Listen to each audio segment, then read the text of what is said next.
নাহিদ ভাই, হাসনাত ভাই, সরজিৎ ভাই, এদিকে সন্ত্রাসীদের আস্তানা এই ক্যাম্পাসে হবে না, সন্ত্রাসীদের আস্তানা টাকাইদের আস্তানা এই ক্যাম্পাসে হবে না। শেষ করার কথা ছিল, কিন্তু আমরা ভিসি পর্যন্ত এসে শেষ করতেছি। আমাদের একটা দীর্ঘ পরিকল্পনা লাগবে, আমাদের আগাতে হবে।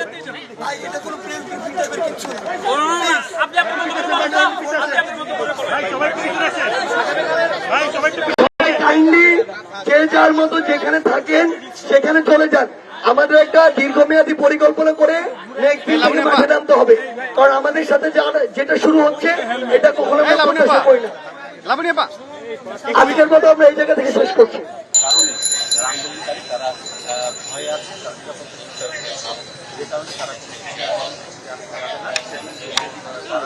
রাত ৯টার দিকে এই কথা বলার পরে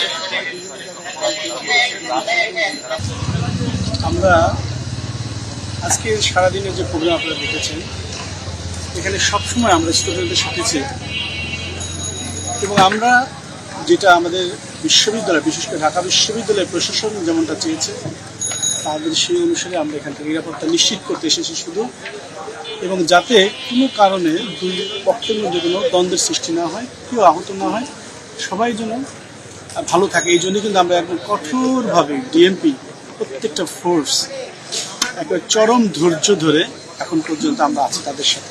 আমরা শুধু এটা চাইছি যে তারা যেন কেউ মানে দ্বন্দ্বের কারণে কারো আহত না হয় বা কারো ক্ষতি না হয়, এটাই আমাদের মেন উদ্দেশ্য। এবং আমরা প্রশাসনের, বিশেষ করে ঢাকা বিশ্ববিদ্যালয়ের ভিসি স্যারের চাহিদার প্রেক্ষিতে আমরা সে কাজ করছি। মেট্রোপলিটন পুলিশ কিন্তু অত্যন্ত সতর্কতার সাথে এবারের এই আন্দোলনকে তারা এই দেখছে এবং সেভাবে কাজ করছে। আপনারা করতে চাই দেখেন যে আমরা যে কোনো জায়গায় পুলিশ সর্বোচ্চ ধৈর্য ধারণ করছে এবং এভাবে কিন্তু আমরা কাজ চালিয়ে যাচ্ছি।